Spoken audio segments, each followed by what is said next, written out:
오늘 우리에게 주시는 하나님의 말씀은 누가복음 1장 31절에서 34절까지의 말씀입니다. 보라, 내가 잉태하여 아들을 낳으리니 그 이름을 예수라 하라. 그가 큰 자가 되고 지극히 높으신 이의 아들이라 일컬어질 것이요 주 하나님께서 그 조상 다윗의 왕위를 그에게 주시리니 영원히 야곱의 집을 왕으로 다스리실 것이며 그 나라가 무궁하리라. 마리아가 천사에게 말하되 나는 남자를 알지 못하니 어찌 이 일이 있으리이까. 아멘. 옆에 분들 같이 인사합시다. 염려하지 마세요. 주님 일하고 계세요. 이렇게 인사해 볼까요? 염려하지 마세요. 주님 일하고 계세요. 우리 뒤에 분과도 한번 인사 나눠볼까요? 염려하지 마세요. 주님 일하고 계세요. 아멘. 이러지도 저러지도 못하는 상황 속에 처한 적이 혹시 있었나요? 지금 한 그런 적, 그래서 어떻게 이걸 푸셨어요? 글쎄요, 저도 그런 시간 속에 지금도 있고 다 말할 수 없고 기다리고 있고 그렇습니다. 그리고 또 그런 시간들이 지나오기도 했고요. 한 여인, 남자를 알지 못하는데 나보고 애를 낳으라니 이거 어쩌란 말인가. 이걸 상담을 해서 풀 수 있겠어요? 조언을 듣고 뭔가를 해서 풀 수 있겠어요? 이거 나보고 어떡하란 얘기인가. 말도 안 되는 이 말을 한 소년이 지금 듣고 있죠. 소녀가. 이스라엘의 결혼은 정혼이라고 하는 기간이 있어요. 약혼과 우리로 비슷한데 약 이렇게 1년 정도의 기간을 두고 부부의 법적인 부부지만 남편은 살 집을 준비하고 아내는 아내가 될 신부 수업을 받는 시간을 가져요. 우리가 가지고 있는 약혼보다 훨씬 더 법적으로 강력합니다. 그리고 나서 실제적인 이제 만나서 사는 삶을 이제 살아가는 결혼식이 또 있습니다. 그래서 정혼 기간, 떨어져 살고 있지만 이 정혼 기간에 여자가 아이를 갖는다라는 건 이건 간음한 것이기 때문에, 왜냐하면 남편과 안 만났으니까 율법에 의해서 돌에 맞아 죽게 되어 있습니다. 마리아는 지금 당황스럽죠. 천사가 나한테 온 것도 그렇고, 아니 온 우리 민족이 기다리는 메시아가 나한테 온다는 것도 그렇고, 그리고 그 메시아가 오는 방법이 남자도 알지 못하는 내 안에서 임신이 될 거고 출산이 된다고 말을 하니 이걸 어떻게 받아들여야 될지 모르는 거예요. 우리 34절 같이 읽어볼게요. 마리아가 천사에게 말하되 나는 남자를 알지 못하니 어찌 일이 있으리까. 어떻게 받아들여요? 우리 하나님 일하시는 방법이 좀 마음에 안 들 때가 좀 있죠. 이렇게 궁지로 몰고 가서 어떻게 하자고 이러시는 건가. 도대체 내가 어떻게 해볼 길이 없고 그냥 당해야만 되는, 어떻게 해볼 길이 없는 상황까지 몰고 가실 때가 많으세요. 이분 일하시는 스타일이 좀 마음에 안 들죠. 좀 그래. 좀 미리미리, 그러니까 막 물질도 미리미리 주면 안 되나? 꼭 거기까지 가서 막 이렇게 하시고 숨통을 트고 좀 그래 좀 주님이. 저희도 그랬어요. 저희도 재정 파트에서 우리 건축할 때 매번 우는 거예요. 매번 오늘 내야 되는데 오늘 금액이 또 그만큼 들어와. 헌금 잘 계수하고 계시나 살펴보면 울고 계셔. 목사님 들어왔어요. 거의 매주 그랬던 것 같아요. 매주. 그러면서 가세요. 주님 일하실 때 그냥 이렇게 좀 주면 되는데 이분이 분할 납부를 잘해. 한꺼번에 절대 안 주는, 그 성향이 좀 그런가? 어떻게 좀 이런지 매번 딱 살 만큼만 주셔. 왜 그럴까? 우리 1번 같이 읽어볼게요. 나의 한계가 하나님의 역사가 되게 하는 사건입니다. 사실은 오늘 특송을 오늘 주제곡으로 불러야 되나 그러다가 못 불렀는데 불러주셔서 참 감사. 나의 한계가 주의 역사가 되게끔 만드시는 일을 하세요. 남자를 알지 못하는 여자가 어떻게 애를 낳을 수 있는가? 이해가 안 되지만 사실은요, 처음 생명은 남자 여자 결혼해서 생명이 주어지지 않았어요. 이 지구를 성령께서, 이 우주를 성령께서 이렇게 운행하시면서, 그 표현이 닭이 알들을 품고 있는 그 형국과 동일하거든요. 그래서 생명을 잉태하면서 생기를 주시는, 여러분, 우리가 생명을 얻을 때 이렇게 표현합니다. 같이 읽습니다. 여호와 하나님께서 땅의 흙으로 사람을 지으셨습니다. 그리고 사람의 코에 생명의 숨을 불어 넣으시니 사람이 생명체가 되었습니다라는 거지, 남자 여자 결혼했기 때문에 생명이 나와서 이렇게 시작 안 했어요. 생명은 주님이 주신 거예요. 근데 주님이 스스로 인간끼리 남과 여자가 만나서 생명을 주는 시스템을 허락하시고 보이지 않는 생기를 거기에 불어넣으시니까 생명이 임하니까 우리가 사는 거 아니겠어요? 남자 여자가 잠자리 했다고 애가 나와서 그 애가 내 거예요? 여러분, 저는 악기를 좀 다룹니다. 캐스터네치나 이런 트라이, 탬버린 이런 거 이렇게 할 줄 알아요. 제가 좀 해요, 좀. 근데 저희 아이들은 보면 드럼도 하고 베이스도 하고 일렉도 하고 기타도 치고 그래요. 나는 음도 못 잡는데. 여러분, 내가 낫다고 해서 내 애예요? 저희 아이들은 이제 제 키를 막 넘어서고 있어요. 몇 년 지나면 저를 내려다볼 것 같아요. 저희 막둥이랑 같이 계단을 제가 이제 가끔씩 지하 1층에서 12층까지 올라갈 때가 있거든요. 그럼 2년 전엔 제가 먼저 올라갔어요. 지금은요, 중학교 1학년인데 1학년 맞지? 아니면 알려줘. 그래서 걔가 저보다 훨씬 더 빨리 올라가요. 체력이 저보다 더 좋아요. 아니, 내가 낫다고 내 거냐고요. 그 아이들을 이끄시는 하나님이 계시는데 보이지 않는 그 생기가 그들을 이끌어가는 거지, 그게 그렇게 되는 거냐고요. 생명의 주인이 누굴까? 살아있게끔 만드시는 주인이 누군가? 여러분, 요셉과 동침한 상태에서 잠자리를 안 하고 살다가 성령이 잉태돼서 예수가 나왔다고 하면 누가 믿겠어요? 그런데 마리아는 아는 거 아닙니까? 내가 요셉과 잠자리도 안 했고 알지도 못하는 상태에서 예수가 나와야 이건 우리가 한 게 아니다라는 거예요. 내가 한 것도 아니라는 거예요. 이건 전적인 은혜라는 거예요. 전적인 하나님의 역사인 걸 마리아 자신은 분명히 안단 말이에요. 법적으로는 다윗의 자손 요셉의 집안에 시집을 가서 법적으로는 다윗의 가문이 되지만 영적으로는 오직 사람이 손에 닿지 않는 하나님, 성령의 잉태를 말미암아 예수가 나오게끔 만드시는 하나님의 세팅이 지금 펼쳐지고 있는 거죠. 여러분, 마귀는요, 에덴 동산에서 아담과 하와를 유혹합니다. 그때 아담과 하와의 상태가 어떤 상태냐? 너희는 생육하고 번성하여 땅에 충만하라, 땅을 다스리라, 정복하라, 땅을 지배하라고 하나님의 명령에 의해서 그냥 아담이 이름 붙이면 그 짐승이 그 이름이 되고 그렇게 사는 거예요. 엄청난 권세입니다. 지금 아담과 하와는 병드는 것도 없고 죽음도 없고 아픈 것도 없고 섭섭한 것도 없고 힘든 것도 없고 그냥 넘칩니다. 모든 만물은 자기에게 복종합니다. 최고의 상태입니다.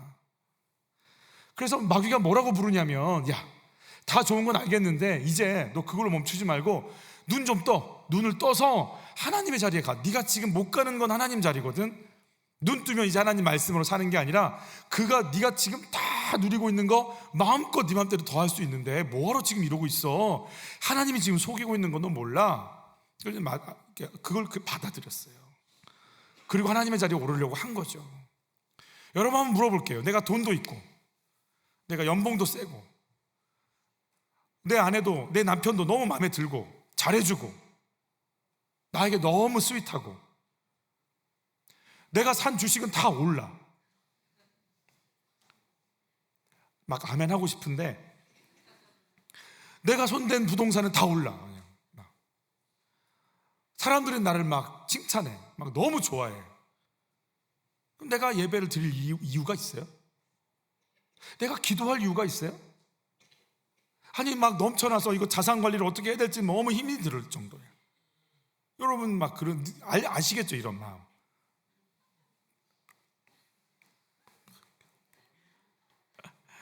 아니 넘치고 넘치는 사람들이 무슨 예배를 와서 드릴 수 있어요?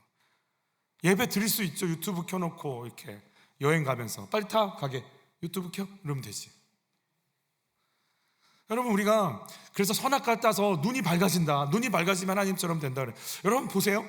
제3의 눈, 무슨 눈 해가지고 막 피라미드에 눈 나오고요, 어디 가도 막 이마에 눈 나오고요, 다 눈 보이죠. 왜요? 눈 뜨라는 거예요. 눈 뜨라는 거예요. 너 하나님처럼 된다는 거예요. 계속 끊임없이 마귀가요, 너 눈 뜨라고 그래요. 새로운 세계를 보라고 그래요. 하나님처럼 될 수 있다고 얘기해요, 자꾸. 그리고 새로운 세계가 열려요. 다중우주로 나오잖아요.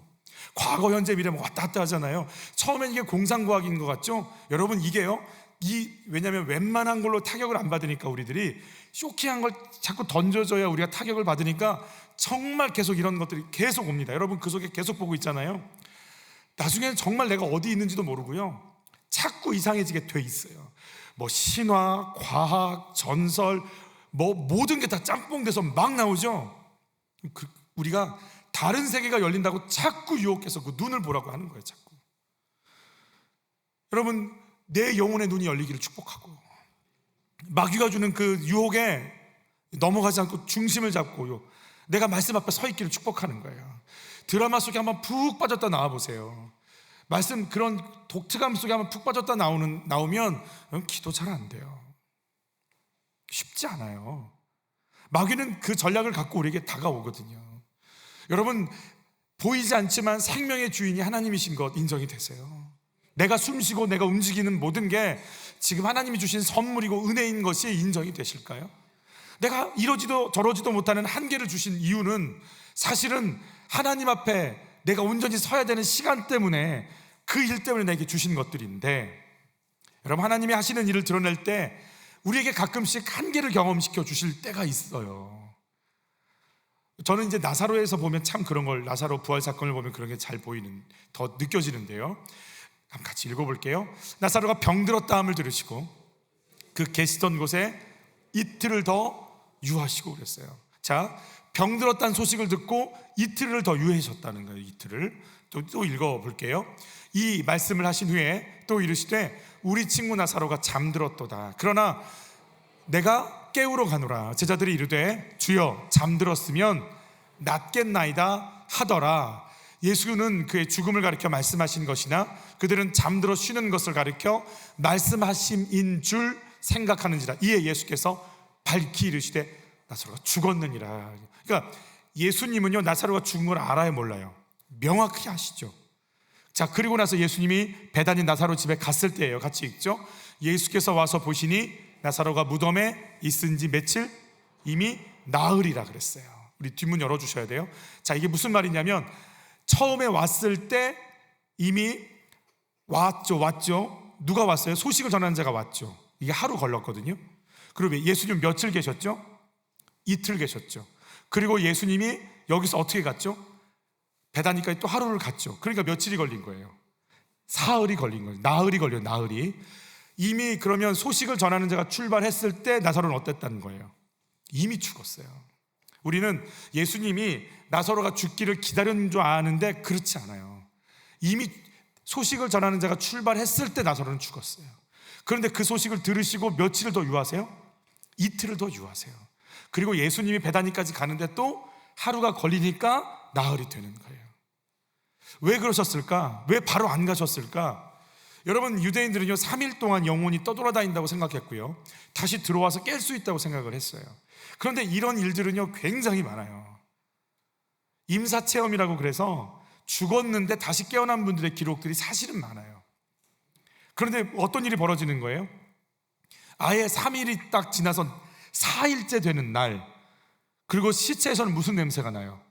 썩는 냄새가 나는. 그러니까 도저히 나사로가 다시 정신이 들 거야 라고 생각을 할 수 없는 한계로 몰고 가신 다음에 등장하세요. 왜 이게 중요하냐면 지금도 십자가에서 예수님이 심장 쇼크사로 기절하셨다가 제자들이 깨우니 살아났다고 이야기하는 자유주의 신학자들이 아직도 있어요. 예수님은 나사로 깨우실 때 그냥 깨우러 가지 않으세요. 나사로 진짜 죽었어, 정말이야. 그리고 두 손 두 발 다 놓고 그 시체 앞에서 살아나야 부활이네라고, 생명의 근원이 저분께 있네라고 얘기할 수밖에 없도록 한계로 몰고 간 다음에 너희가 기대하는 대로 된 게 아니고 내가 했어라고 하시는 하나님을 드러낼 계획을 주님 갖고 계시다라는 거예요. 나사로에게 어떤 계획이 있으신지 같이 한번 봐요. 예수께서 들으시고 이르시되 이 병은 죽을 병이 아니라 하나님의 영광을 위함이요 하나님의 아들이 이로 말미암아 영광을 받게 하려 함이라 하시더라. 영광을 드러내야 되는데 아이고 뭐 기절해서 깨우니 깬 거 아니야 라는 말이 들어가지 않도록, 썩어서 냄새가 나서 버려진 시체가 숨을 쉬고 걸어 나오는 걸 보여줘서 생명의 근원이신 그분이 흙에다 생기를 불어넣어서 살리신 것처럼 시체에게 생기를 불어넣어서 나오게 하시려는 계획을 드러내시려고 일을 진행시키셨다고 그래요. 너희들이 뭘 했어? 그 양반 어땠어? 이런 얘기 한마디도 나오지 않도록 우리를 가끔씩 한계로 우리가 할 수 없어 단계로 철저하게 밀고 나가실 때가 있으세요. 출애굽의 도구로 주님이 모세를 쓰시죠. 여러분, 모세는 왕자로 있으면서 애굽 공주의 아들이라 칭함받기를 거절하고 민족과 함께 고난받기를 선택한 정말 대단한 사람 아닌가요? 그래서 그랬을까요? 그 속에서는요 굉장한 우월감이, 자기 존재감이 강력했습니다. 한번 같이 읽어볼까요?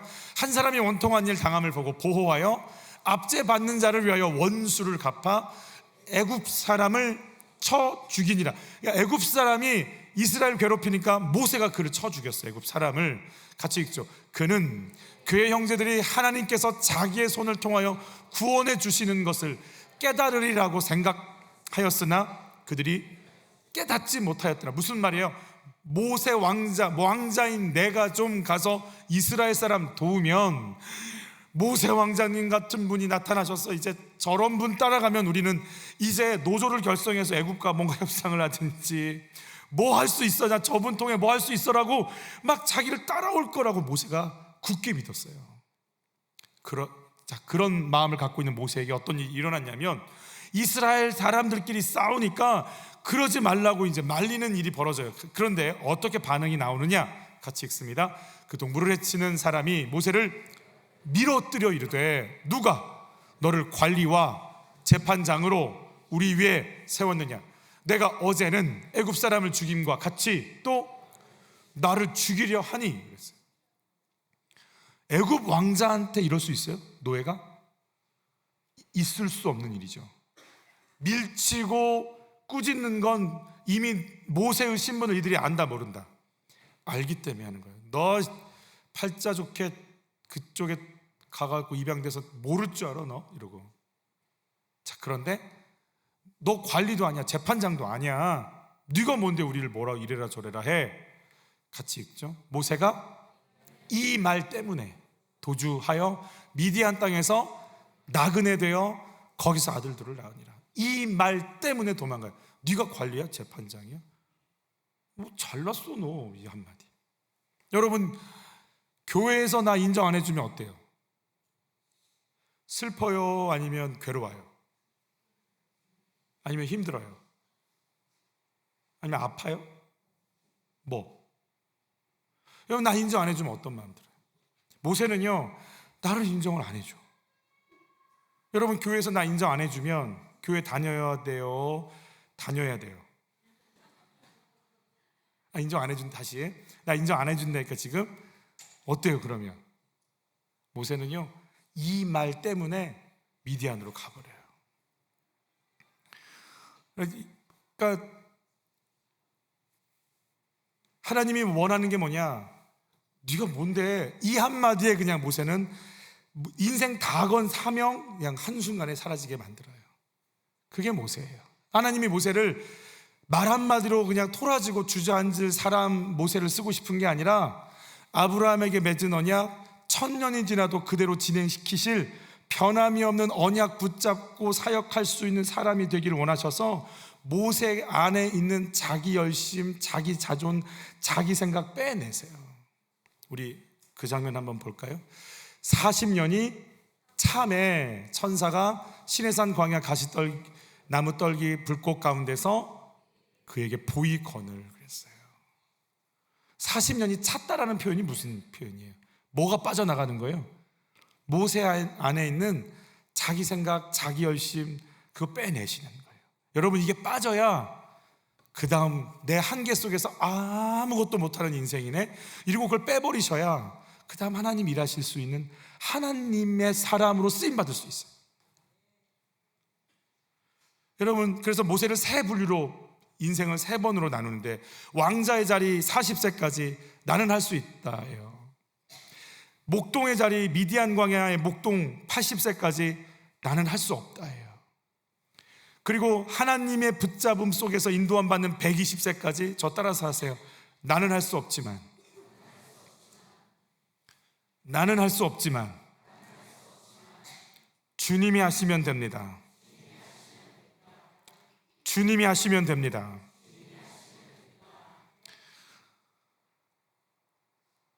사람들이 알아주건 안 알아주건, 따라오건 안 따라오건, 기분이 좋건 나쁘건과 상관없이 하나님이 정하신 언약이면 그 언약대로 이루어집니다. 이러고 갈 수 있는 그 사람이 될 때까지 하나님 빼버리세요. 한계 속에서. 그래서 어쩔 때는 하나님의 쓰시는 코스웍엔 실패가 있어요. 무너짐이 있어요. 연약함이 있어요. 부서짐이 있어요. 질그릇 같은 우리라고 표현했어요. 그 안에 보배가 있대요. 그럼 보배가 보이려면 어떤 일이 벌어져야 될 것 같아요? 질그릇 어떻게 해야 돼요? 깨져야 돼요. 여러분, 그 과정이 있어요. 그래서 아파요. 나를 드러내려고 하면 힘들 거예요. 깨지니까. 근데 내 안에 주님이 드러날 거면 내가 깨지는 게 맞아요. 그 과정이 있어요. 여러분, 잘 빼내시는 은혜가 있기를 축복하는 거예요. 그거 안 빠지면 못 견뎌요. 내가 누군데, 내가 이래봬도라고 얘기하시면 이제 주님은 어쩔 수 없어요. 40년이 아니라 인생 없어질 때까지 계속 광야 살다 끝나요. 옆에 분과 이렇게 인사할 거예요. 넌 좀 빠졌냐? 이렇게. 시작. 살 말고. 아브라함과 사라는 말할 것도 없죠. 그건 뭐 한계 속에 살잖아요. 같이 읽죠. 아브라함과 사라는 나이가 많아 늙었고 사라에게는 여성의 생리가 끊어졌는지라. 그러니까 아이를 낳을 몸의 구조가 안 되는 거죠. 근데 주님 자꾸 뭐라고 하세요? 같이 읽어요. 여호와께 능하지 못한 일이 있겠느냐. 기한이 이를 때에 내가 내게로 돌아오리니 사라에게 아들이 있으리라. 주님만 일하세요. 너한테 내가 갖게 아들이 있을 거야. 심지어는 뭐라고 하시는지 같이 읽어요. 내 언약은 내가 내년 이 시기에 사라가 내게 낳을 누구와 세워요? 이삭과 세우리라. 이삭 뱃속에 없어요. 지금 태어나지도 생기지도 않은 이삭하고 1년이니까 10개월이잖아요 임신기간이. 그러면 이삭이 뱃속에 생기기도 전에 있지도 않은 이삭과 언약을 맺겠다고 막 이러고 있어요. 왜 그럴까요? 왜? 아브라함은 시큰둥하고 사라는 어때요? 사라 너한테 아들이 있을 거야. 그럼 저 뒤에서 뭐라고 어떻게 사라가 미쳤어. 내가 무슨 참 주책이야 이러고 있는 거예요. 그러니까 천사가 뭐라 그래요? 너 웃었다 그러잖아요. 그래서 사라가 뭐라 그래요? 안 웃었는데요? 너 웃었다고. 안 웃었다고요. 너 웃었어. 네 아들 웃긴 놈이라고 지을 거야. 그래서 이삭의 이름이 웃음이에요. 그럼 주님 뒤끝이 길어요. 이분 장난 아니에요. 막 땅끝까지 가. 내가 너 기억하고 있어 막 이러잖아요. 주님께 잘 보이시기를 바라는 거예요. 그러니까 여러분, 이삭이 나왔다라는 건 내가 한 거예요? 하나님이 하신 거예요? 하나님 하신 거예요. 그럼 이삭을 보는 순간 아브라함은요, 내 새끼예요? 하나님 계획이에요? 하나님 계획이에요. 이건 내가 할 수가 없는 일이에요. 그래서 하나님이 이삭 달라고 그래도요, 드려요. 히브리서 이번 새벽 말씀에 뭐라고 그래요? 부활할 걸 믿었다고 그러잖아요. 얘는 죽지 않는다고 왜요? 이삭과 언약 맺었기 때문에 이삭을 통해서 하늘의 별과 같고 땅의 모래 같은 자손이 나올 걸 아브라함이 이제 그 언약을 봐요. 눈에 보이는 이삭이 아니라 이삭과 함께하는 보이지 않는 언약을 보는 이 눈이 열리시길 축복하는 거예요. 보이지 않는 언약이 진행되고 있구나. 그러면 얘는 안 죽어. 지금 이렇게 돼도 얘는 아니야. 괜찮아. 하나님 얘 붙잡고 인도하셔. 이 소원이 있는 거죠. 어제 선교 훈련 받는데 교수님이 그 말씀 해주셨어요. 단기 선교팀을 이끌고 대만에 가서 5,300여 명을 만났대요. 그리고 2,000여 명이 영접 기도를 했대요. 어떤 이들은 막 눈물을 글썽이면서 영접 기도를 했다는 거예요. 야외 예배를 드리려고 하는데 그 지역에 먹구름이 끼는데 자기는 처음 봤대요. 그렇게 시커먼 구름은 처음 봤대요. 어둠이 딱 꼈는데요, 지금 당장이라도 막 어떻게 될 것 같은데 기도를 하는데요, 먹구름이 이렇게 갈라지더래요. 이렇게 누가 벗겨내듯이. 그리고 하늘이 비치면서 야외 예배를 드렸는데, 드리고 나서 나오는데 나중에 알고 보니까 대만 전 지역에 비가 오는데 자기가 예배 드렸던 그 지역은 비가 너무 많이 와서 지도가 바뀔 정도로 침수가 되어버렸대요. 근데 그날 예배 드릴 땐 하나님이 먹구름을 갈라버리셨어요. 2,000여 명이 영접 기도를 했어요. 너무 감격스러워서 그분들의 연락처와 이름을 그 지역의 19개 교회에 나눠드리고 기대를 했대요. 주일날 몇 명이 와서 예배를 드릴까? 어떤 부흥의 역사가 이 지역에 임할까? 여러분, 몇 명이 나왔을 것 같으세요? 저도 몇 명을 튕길까 이렇게 보다가 100, 200, 좀 더, 300, 1000? 이러면서 몇 명이 왔을 것 같아요? 2000, 200, 2만, 300? 더 없습니까? 한 명도 안 왔대요. 실패했구나. 그런데 그 다음부터 놀라운 일이 벌어졌어요. 19개 교회가요, 우리는 안 된다고 생각하며 그냥 이렇게 토착처럼 그냥 이렇게 자기들끼리 그냥 신앙생활했던 그런 교회들인데, 한국에서 온 젊은이들이 중국어도 안 되는데 발음을 하는 게 아니라 외우는 거지. 외우는 거, 뭐 읽는 게 아니라 정말 떠듬떠듬, 그것도 떠듬떠듬 중국어로 사형리를 지나가는 사람, 운동하는 사람, 뭐 누구 만나려고 기다리는 사람 찾아가서 떠듬떠듬 사형리를 하는데 이 사람들이 울면서 예수를 영접하니, 여러분, 만약에 뭐 러시아 사람들이 와서, 일본 사람들이 와서 안 되는 한국말로 이게 무엇이입니까? 이러면서 막 사형리를 전하는데 세종시에 있는 사람들이 2,000명이 영접 기도를 했다면 우리 어떻게 해서 어떤 마음이 드실 것 같아요? 우린 뭐냐? 왜 쟤네들은 안 되는 중국말로 저러는데 우린 뭐냐? 19개 교회가요 깨어지기 시작했대요. 체질이 바뀌기 시작하는 거예요. 아니, 단기 선교팀 애들이 일주일도 안 되는 시간 왔다가 가는데 무슨 19개 교회가 움직이겠냐고요. 근데 하나님이요 교회를 움직이시더라. 누가 하시는 거예요? 하나님이 하시는 거예요. 우리가 했다고 얘기할 수가 없게끔 만드시는 거예요. 저는 다니엘 기도회 때 안성호 목사님이라는 분이 예전에 한번 붙였던 제목이 참 재밌어서 기억이 나요. 내 뜻대로 되지 않는 건 참 멋진 일이다. 주님 뜻대로 일이 펼쳐질 테니까. 여러분, 그래서 하나님을 경험한 사람들이 무슨 얘기하냐면 하나님 얘기합니다. 내가 이래서 이렇게 결과물을 낸 분들은요 내 얘기를 합니다. 그런데 하나님이 일하시는 걸 경험한 사람은 누구 얘기한다고요? 하나님 얘기한다고요. 성전 미문의 안전뱅이를 고치고 나서 베드로가 뭐라고 얘기하는지 한번 들어보세요. 같이 읽죠. 베드로가 이것을 보고 백성에게 말하되, 이스라엘 사람들아, 이 일을 왜 놀랍게 여기느냐? 왜 우리의 개인의 권능과 경건으로 이 사람을 걷게 한 것처럼 왜 우리를 주목하느냐 그랬어요. 여러분, 저는 그랬어요. 저는 막 저한테 주목해 주길 바랬어요. 설교 잘해, 대단한 목사야. 그게 늘 있는 거예요.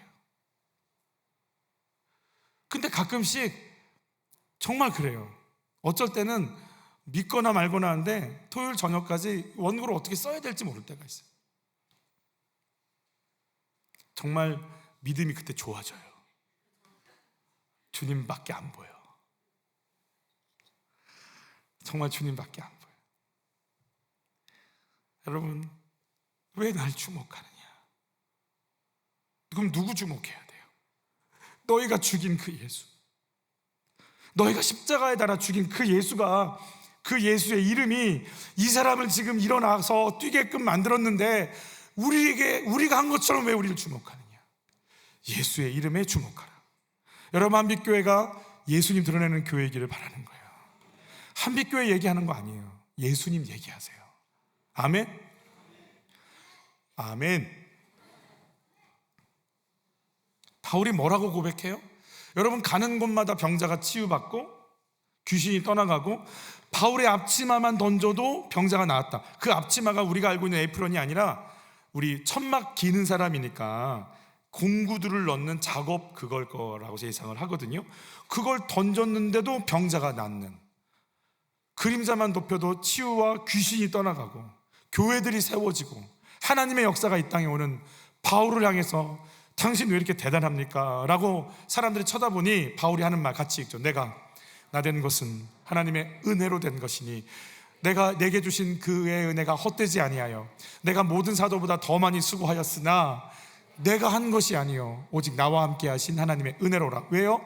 나는 지금 예수 믿는 사람 잡아다가 죽이는 사람이었잖아요. 근데 나 같은 거 지옥에 안 던지시고 용서하시고 사명 주셔서 능력 주셔서 쓰임받게 하시니 내가 한 게 아닌데, 사는 것도 행하는 것도 주의 은혜인데, 주의 은혜가 와서 내가 살고 사역하고 있는데 나를 볼 이유가 없잖아요 라고 지금 바울이 얘기하는 거예요. 여러분, 다윗이 하나님의 법궤가 다윗 예루살렘 성에 들어올 때 어떻게 하죠? 춤추죠. 왜요? 나는 이새의 아들이었어요. 여러분, 이새의 아들이 무슨 표현인 줄 아세요? 다윗 조롱할 때 쓰는 표현이 이새의 아들. 그러니까 이새의 아들이란 표현은 뭐냐면 감은 안 좋다란 말이에요. 감은 안 좋은 이새의 집안에 다윗은 막내인데 막내가 했던 일이 뭐예요? 양치는 건데 아빠도 형들도 다윗을 뭐예요? 인정하지 않아요. 안 좋은 가문 안에서도 인정을 못 받는 내가 왕이 됐는데, 내가 왕이 된 거냐? 그분이 오셔서 기름 부어주셔서 내가 왕이 됐지.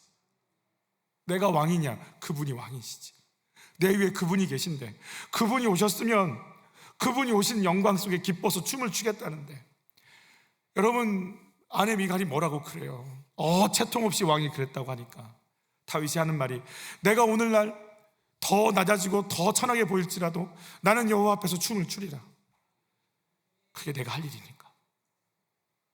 내가 이래봬도 이런 거 없는 거예요. 내가 은혜를 알고 주님을 만난 사람은 주님을 드러내기 시작하는 거예요. 여러분, 내가 이래봬도가 다 정리되시길 축복해요. 아멘. 예수님 드러내고 싶은 소원, 나에게 은혜 주신 그 은혜 드러내고 싶은 소원. 현재 나의 한계는 뭐예요? 여러분, 우리가 얼마나 교만한지 한계가 와줘야 하나님이 하나님 자리에 계시고 내가 인간의 자리에 있는 게 그때 보이는 거예요. 내 힘으로 안 되고 내 능력으로 안 되고 내 한계 속에 막 숨이 컥컥 막혀야 하나님이시고 나는 나구나가 그제서 인정이 되는 이 교만함, 이 완악감, 이 어리석음, 이게 우리 모습이라는 거예요. 그래서 한계를 주세요. 하나님이 하실 일 줘도 내가 했다고 얘기할 우리들이니까 내가 할 수 없는 일을 던지시고 그 속에서 일하시는 걸 드러내시면서 네가 아니고 내가 너를 통해 일하고 있어를 드러내 주시려고 하는 하나님. 여러분, 내 자리가 하나님 앞에 엎드리는 자리인 것이 인정이 되시나요? 마리아가 내가 너를 통해 다윗을 제 언약한 그 메시아를 보내겠다. 근데 남자를 모르지. 근데 내가 잉태케 하리라. 그러니 이제 마리아는요, 임신해서 출산하는 모든 과정이 이게 다 누구예요? 이거 하나님의 역사인 거예요. 할 수 없는 이 일이 진행됐다면 이건 하나님의 일인 거예요. 목자들이 천사의 방문을 받고 와서 경배할 때 마리아의 반응이에요. 같이 읽죠. 마리아는 이 모든 말을 마음에 새기어 생각하니라. 예수님이 12살 때 예루살렘에 가셨어요. 온 가족들이 12살 때니까 이제 갈 나이가 된 거예요. 예루살렘에 보인 거예요, 하나님 앞에. 그리고 제사를 마치고 이제 나사렛 동네로 돌아오는 이 시간에 어떤 일이 일어났냐면 예수님이 안 보이는 거예요. 어디 갔는지 찾았더니 랍비들과 대화하고 계신 거예요. 예수님이 같이 읽죠. 예수께서 이르시되 어찌하여 나를 찾으시나이까? 내가 내 아버지 집에 있어야 될 줄을 알지 못하셨나이까 하시니, 야, 네 아버지는 요셉이야? 요셉? 너 나사렛에 있어야지. 너 여기 있어. 내 아버지 집이라고 막 얘기하는 거. 그러면 네가 하나님 아들이냐 뭐냐 막 이러고 묻고, 너 제사장 아들이냐? 아니잖아. 이러고 묻고 싶은데 이 이상한 말을 하는 걸 마리아는 어떻게 받아들였는가? 그 어머니는 이 모든 말을 마음에 두니라. 왜요? 나는 알잖아요. 내가 난 거 아닌 거, 성령으로 잉태돼서 나온 거 나는 알잖아요. 이 아이가 어떻게 커갈지 하나하나가 엄마는요 들어오기 시작하는 거예요. 그리고 마리아는요 가슴에 담습니다. 여러분, 예수님이 죽으신 결정적인 이유가 뭐예요? 예수님이 죽으신 결정적인 이유, 우리 한번 같이 여기 한번 볼게요. 나와 아버지는 하나이니라 하신데 유대인들이 다시 돌을 들어 치려 하거늘 유대인들이 대답하되 선한 일로 말미암아 우리가 너를 돌로 치려는 것이 아니라 신성 모독으로 인함이니 내가 사람이 되어 자칭 하나님이라 함이로다. 무슨 말이냐면 유대인들의 사고입니다. 말의 아들은 말입니다. 소의 아들은 소입니다. 사람의 아들은 사람입니다. 하나님의 아들은 하나님이라는 거예요. 네가 아버지와 내가 하나다. 지금 여기서 아버지가 하나님 얘기하는 거거든요. 그럼 너는 사람이 아니고 하나님이냐? 유일하신 분은 여호와 하나 한 분밖에 안 계신데 네가 너 자신을 하나님이라고 여기니? 너 신성 모독이야. 우리 이 부분도 같이 봐요. 다 이르되 그러면 내가 하나님의 아들이냐? 대답하시되 너희들이 내가 즉 하나님 아들이라고 말하고 있느니라. 그들이 이르되 어찌 더 증거를 요구하리요? 우리가 친히 그 입에서 들었노라 하더라. 우리가 다 일어나 예수를 빌라도에게 끌고 가서 고발하여 이르되 십자가에 못 박으소서. 예수님이 직접적으로 죽으시는 법정에 걸린 죄목은 하나님 아들이에요. 사람들은 얘기합니다.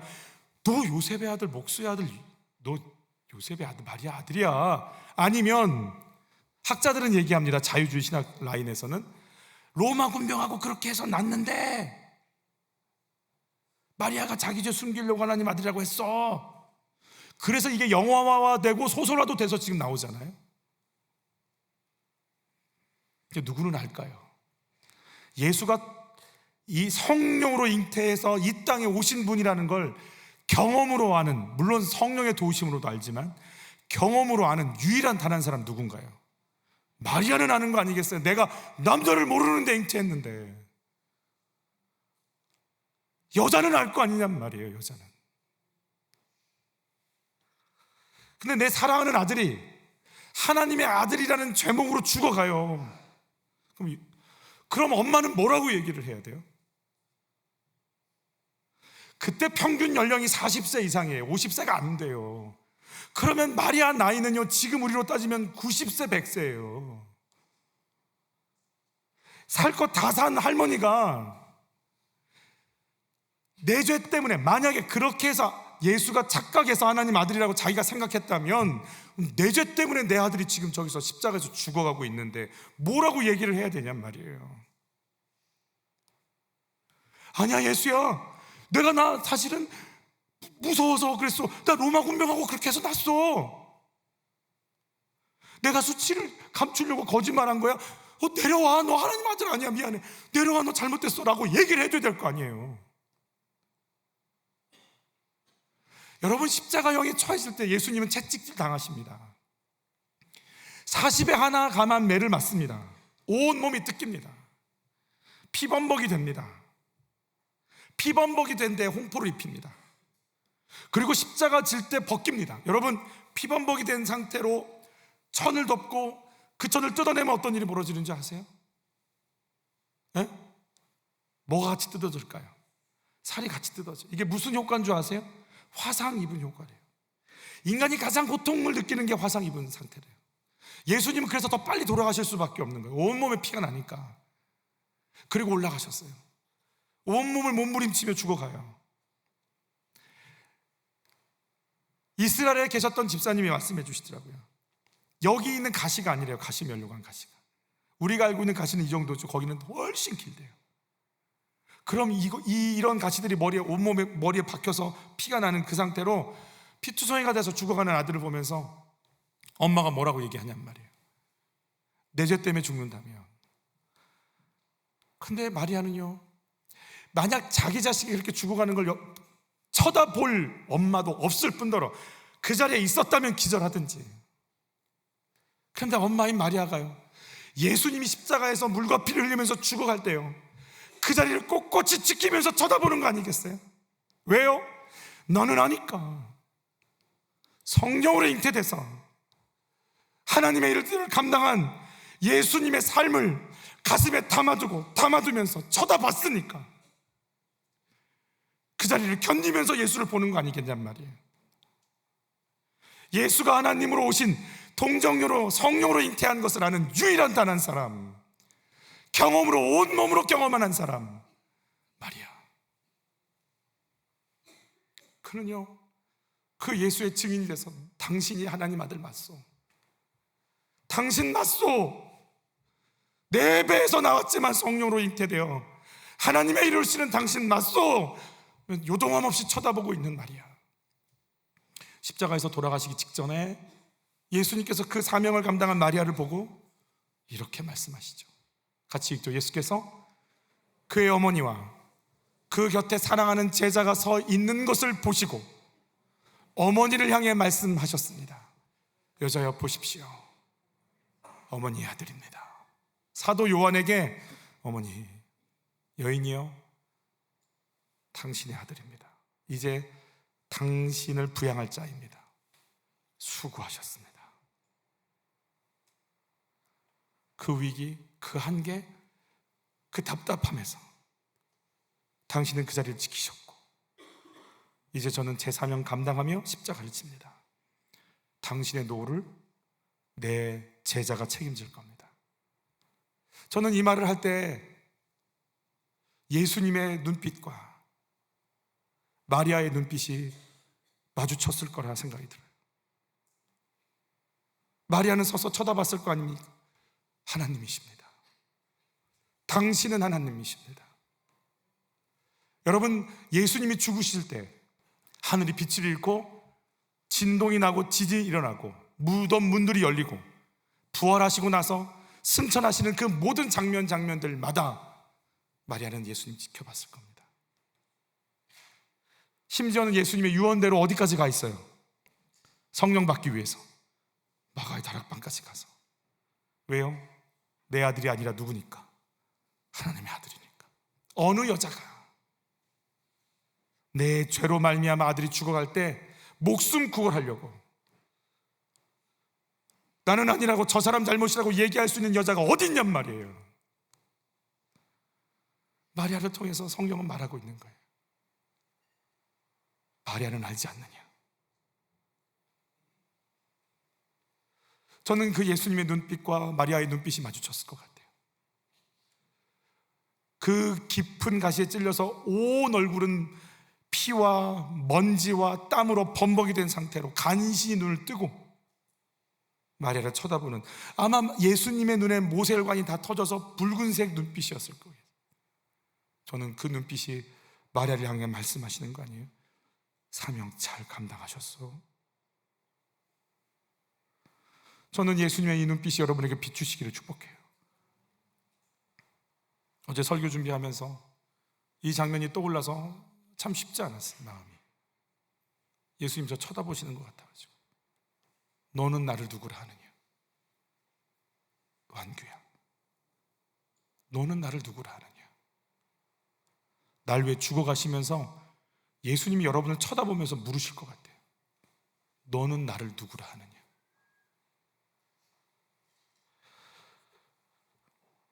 내가 지금 품고 섬기는 목원이 하나님이 허락하신 성령이 인도하는 그 사람이고 그 사건임이 인정이 되세요? 이해가 되지 않죠. 그러나 주어진 시간과 사건과 만남 속에 하나님이 일하시겠구나를 생각하며 그 자리에서 순종하며 이 길 가고 계신가요? 마지막으로 같이 읽어볼까요? 구원을 위해 육신을 입고 오신 사건입니다. 인간이 죄를 짊어진다고 할 때 여러분 이 구절 참 중요한 구절이 같이 있습니다. 피 흘림이 없은즉 사함이 없느니라. 그러면 죄를 용서하기 위해서는 뭘 흘려야 돼요? 피를 흘려야 돼요. 근데 여러분 이걸 하기 위해서 조건이 좀 필요해요. 누군가의 죄를 대신하려면 우리가 깨끗한 사람이어야 돼요. 왜냐하면 다른 사람의 죄를 용서하려면 나는 깨끗한 상태에서 그 죄를 가져와야 되는데, 알고 보니 내 죄 때문에 나도 죽게 생겼다면 다른 사람의 죄를 용서할 수가 없어요. 감당할 수가 없어요. 여러분 우리가 의인이에요? 죄인이에요?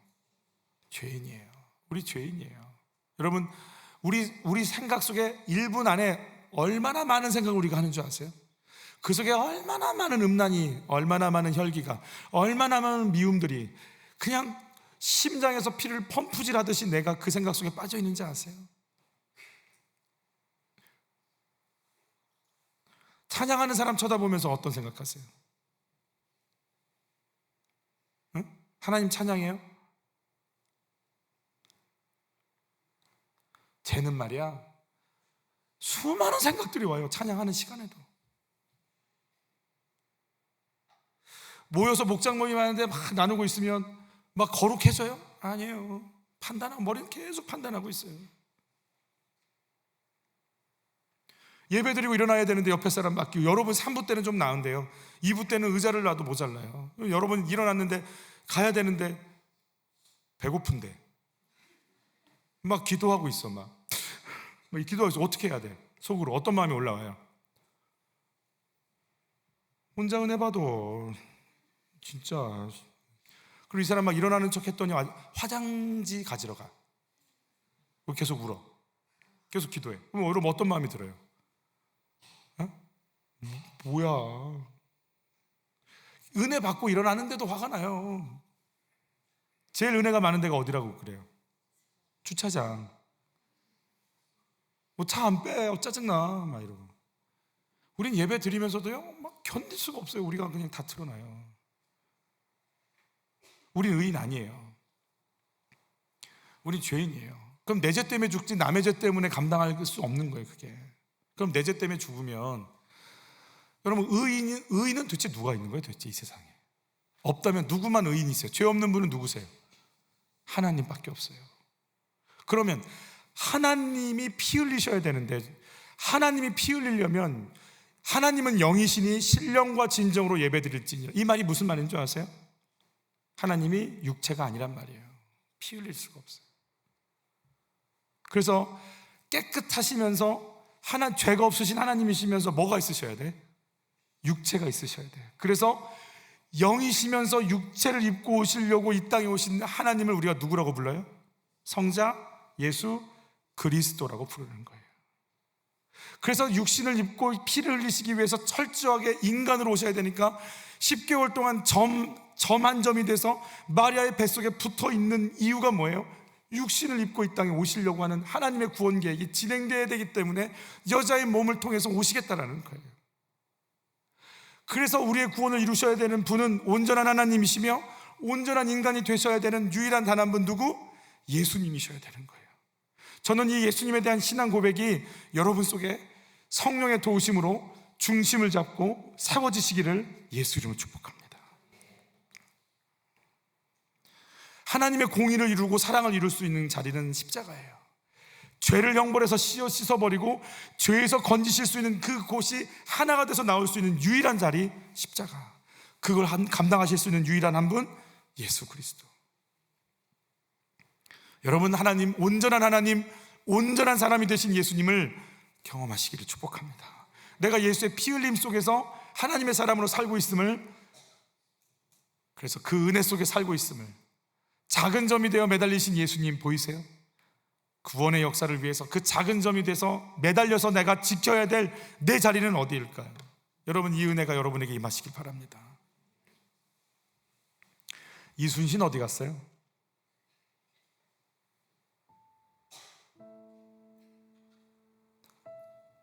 세종대왕 어디 갔냐고요? 여러분, 내가 창세 전에 나를 향한 하나님의 계획이 있다면 구원의 계획이에요. 아멘. 그럼 이들은요 도대체? 논란도 많고 말도 많지만 여러분 정확한 몇 가지는 좀 기억하고 갔으면 좋겠어요. 모든 인간은 죄인입니다. 아멘. 위대하고 탁월하고 멋있고 대단해도 죄인입니다. 하나님은 거룩하십니다. 죄 감당 안 되십니다. 그런데 나는 도대체 내가 누구길래, 내가 뭐길래, 왜 나는 구원하시려고 작정하셨는지 그건 나도 모르겠어요. 그 구원의 역사를 이 땅의 시간과 공간을 열고 육신을 입은 하나님이 이 땅에 쑥 들어오셔서 내가 김한규 목사 왜 죽을 거야 라고 온몸을 던지시는 사건이 성탄절인 거예요. 이걸 볼 수 있는가? 이 구원의 사건이 지금 내 앞에 펼쳐지고 있는데 나는 이걸 받아들일 수 있는가? 육신을 입고 오신 하나님을 내가 맞이할 수 있는가? 그 예수가 와서 나의 주인 되시겠다고 나를 이끌어 가신다고 작정하고 오셨으니 내가 그분을 알아보고 엎드리는 것이 마땅하지 않은가? 그래서 성탄이 기쁜 소식이요, 그래서 성탄은 영광이요, 그래서 성탄의 기쁜 소식을 전하려고 선물하는 것인데, 그렇다면 내가 이 성탄절을 맞이한다면 나를 위해 죽고 살리시겠다는 작정하신 구원의 하나님이 내 안에 들어오시는 사건이 내 앞에 펼쳐졌다면 우리가 찬양하는 거에 마땅하지 않은가? 여러분, 그 예수를 받아들이시기를 축복합니다. 저는 단어로 표현하고 싶은데 표현이 잘 안 돼서, 제 국어 실력이 이게 안 돼서, 제가 일부 때는 이걸 표현이 잘 안 돼서 이런 표현을 썼는데 지금도 표현이 잘 안 돼요. 그래서 그냥 이런 말도 써볼 거예요. 그건 저에게도 해당이 되는 말이에요. 여러분, 그 예수님을 맞아들이시고 그 예수님께 미치시기를 축복합니다. 나는 이러면 아멘 많이 나올 줄 알았어요. 이렇게 하면 막 아멘 이럴 줄 알았는데 미치다니 이렇게 다시 합시다. 다시 갑시다. 네. 여러분, 그 예수님을 받아들이시길 바랍니다. 그 예수님이 여러분에게 담겨질 때 저는 여러분이 터져버렸으면 좋겠어요. 가둘 수 없었으면 좋겠어요. IQ 200도 안 되는 머리로 주님 판단하는 거 터져버리고, 나는 이런 사람이야 저런 사람이라고 하는 내가 갖고 있는 생각과 이론과 경험도 다 터져버리고, 그 생명이신 예수님이 여러분에 들어와서 여러분 속에서 막 여러분을 터뜨려버렸어요. 감출 수도 없고 감당할 수도 없을 정도 그 생명의 빛이 여러분 속에 막 터져나가 버리시기를. 그래서 내가 견딜 길이 없어서 나의 나된 건 주의 은혜다, 왜 나를 주목하느냐, 내 안에 계신 그분을 보라고 외치는, 그래서 그분이 오신 이 날이 나에겐 영광이요 능력이요 권세임을 다시금 누리고 체험하실 수 있기를 여러분 예수 이름으로 축복합니다. 이 찬양하면서 우리 마음껏 하나님 앞에 신앙 고백하시겠습니다. 참 반가운 성도여,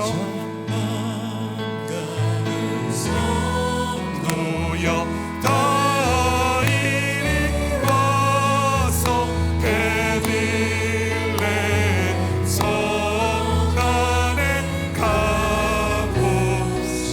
저 구유에 누이신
세상의 주께서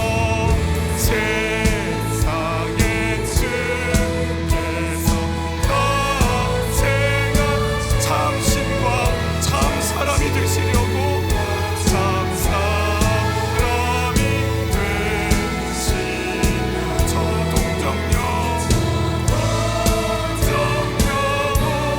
몸에서 나시어 엎드려 절하세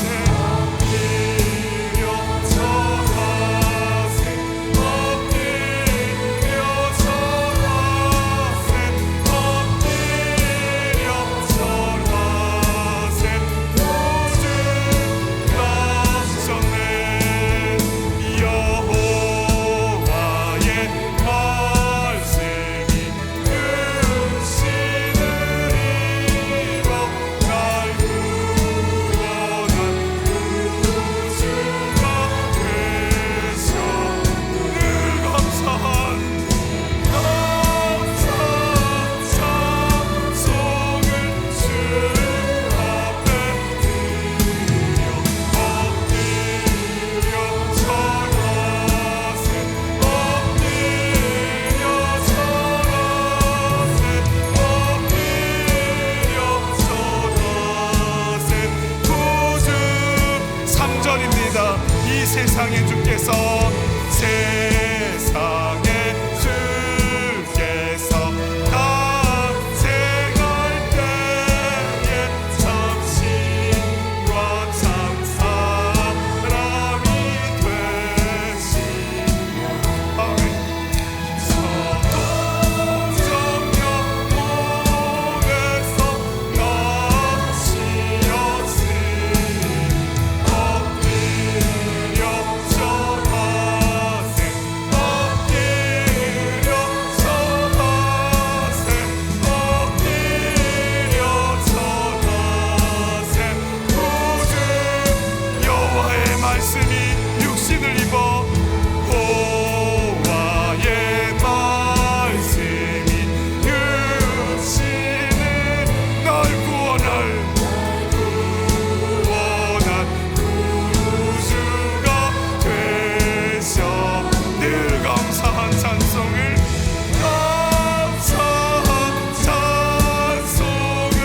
주 앞에 아멘 엎드려 절하세 엎드려 절하세 엎드려 절하세 구주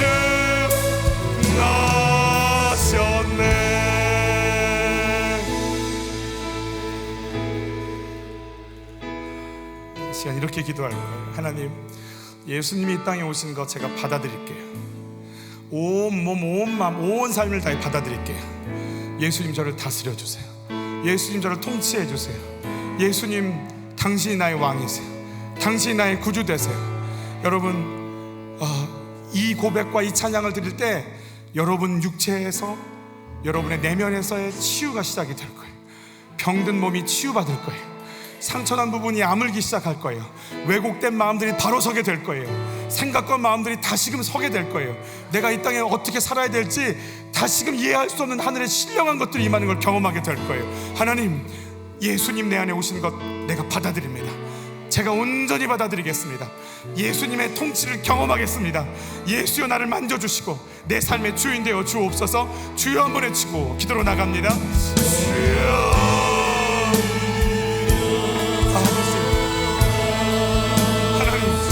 당신은 왕, 예수님 당신은 하나님이십니다.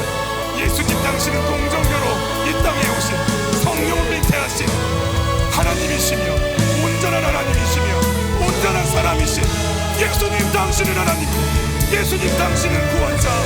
당신을 받아들이겠습니다. 예수 배워드리겠습니다. 예수님 사랑합니다. 예수님 경배합니다. 예수님 찬양합니다. 예수님 높임을 받아주십시오. 할렐루야. 예수는 나의 왕, 예수는 하나님, 예수는 온전한 사람이며 온전한 하나님이신 당신은 나의 주, 나의 주.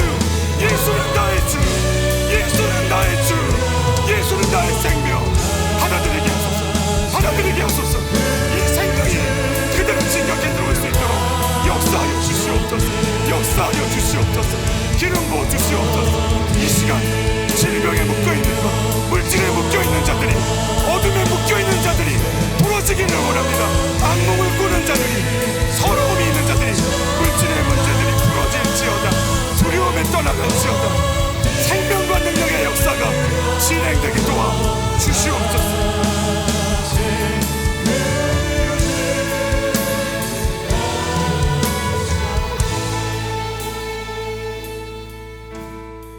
하나님 그 자체이신, 생명의 그 실상 자체이신 예수 그리스도를 받아들이겠습니다. 예수님 오신 것을, 이 땅에 오신 것을 저도 온전히 받아들이겠습니다. 나를 다스려 주옵소서. 태초에 계신 그 생명이 나의 영혼육을 만지고, 인큐베이터에 있는 내 아이를 만지고, 나의 쓰디쓴 연약함 속에 들어오시고, 나의 불합리함 속에 오셔서 나를 깨끗게 하시며 그 충만함으로 채우셔서 일어나게 하여 주시옵소서. 썩어서 냄새가 나는 내 인생에 오셔서 일어나라 말씀하여 주옵소서. 특별히 지금 물질로 어려움을 당하고, 물질로 묶여있고, 물질로 꼼짝을 못하고 있는 한 가정 한 가정을 찾아가 주셔서 하나님 당신께서 부어주시는 부유함을 누리기를 원하오니 찾아와 주시옵소서. 이 허물들, 이 묶임을 깨트려 주시고 주님 공급하여 주시옵소서.